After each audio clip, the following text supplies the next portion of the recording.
not in his religion, set that aside, but rather the secret religion in the real Jew. What is the worldly basis of Judentum? Practical need and self-interest.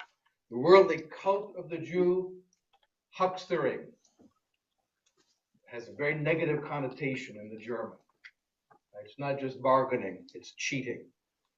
What is his worldly God? The real God of the Jew, for Karl Marx, is money. So what's this self-emancipation? This talk of Jewish liberation, which the European liberals had pioneered. People such as Eötvös in Hungary campaigned for the liberation of the Jews, the equality of all citizens regardless of religion. That was nothing for Marx. That was not real liberation. Real liberation is to emancipate ourselves from the market and from the worship of the god of money, which he thought was the god of the Jews. The Jews emancipated themselves in a Jewish way, not only by acquiring financial power, but also because through him and without him, money has become a world power, and the practical Jewish spirit has become the practical spirit of the Christian peoples. The Jews have emancipated themselves insofar as the Christians have become Jews. I don't know if you can feel the hatred in that. His real criticism was that capitalism had turned Christians into Jews. That was his fundamental criticism in this point. And of course, those people have no connection to the soil. They're not us. They don't share our interests. They have a secret conspiracy against the rest of us. All the images of the conspiring Jews, cheating people, the hatred of banks and financial institutions. I don't see them out there sweating like me. I'm a hardworking office. How do they get all that money? They're cheating us. They're conspiring against us. In one of the ugliest essays that Marx wrote in 1856, you will not find it in any Marxist textbooks or any of the works that they promote. The loan-mongering Jews of Europe do only on a larger and more obnoxious scale what many others do on one smaller and less significant, namely stealing. But it is only because the Jews are so strong it is timely and expedient to expose and stigmatize their organization.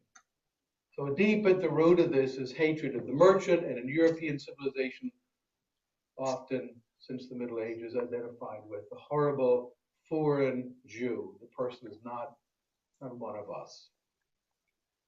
Now there's another very closely related form of collectivism, and these forms of collectivism have certain common roots, whether we call them left-wing or right-wing collectivism.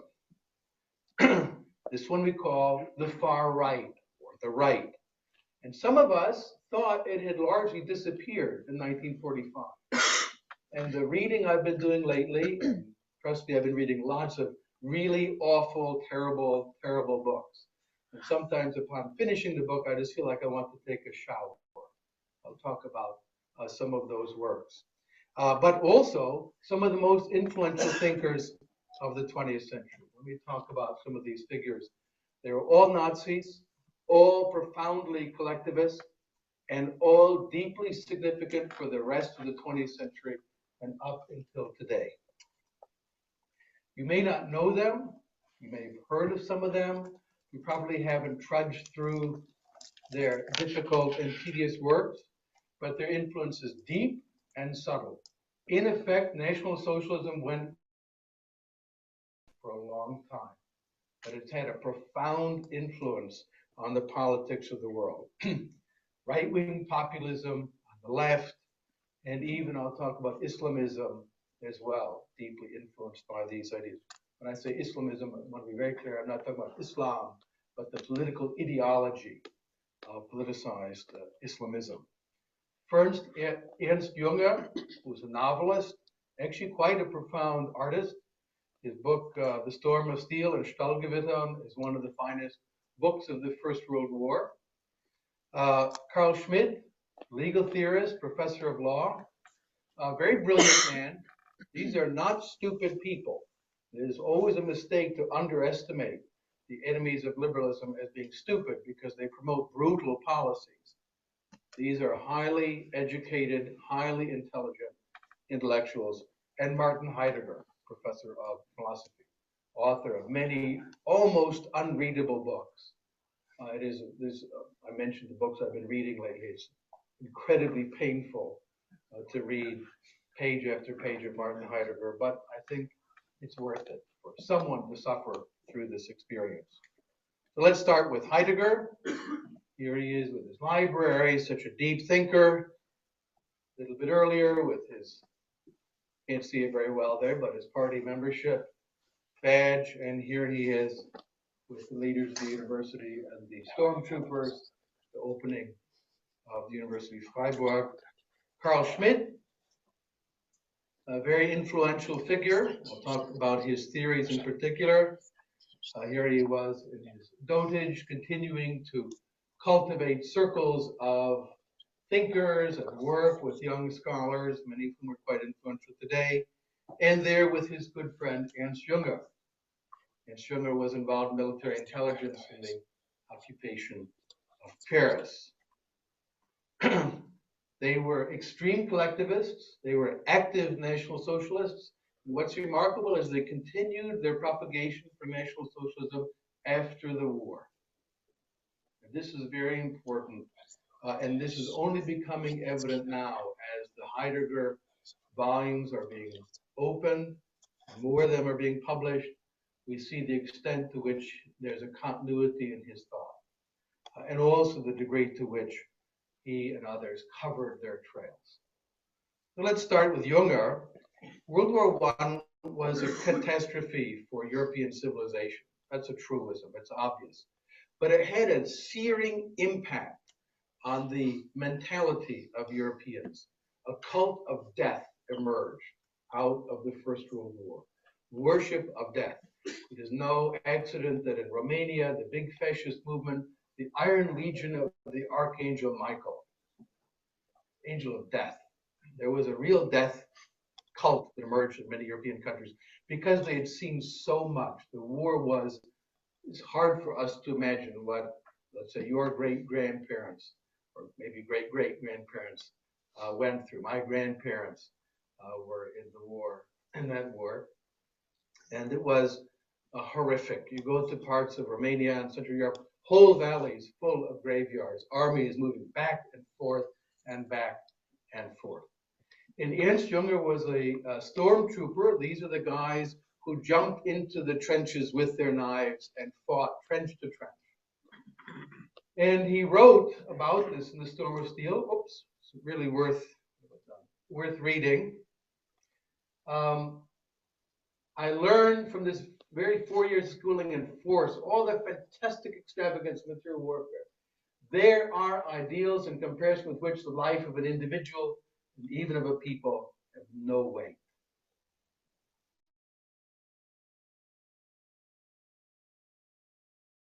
So the aim for not to be achieved or cast us the fairly of the earth, yet we learn once and for all to stand for a cause, and if necessary, cause we fit men. Now, it is not every generation that is so favored. You guys are, and gals, are all unlucky. You didn't get to be in World War I. He pitied you. He pitied you. You did not have that experience.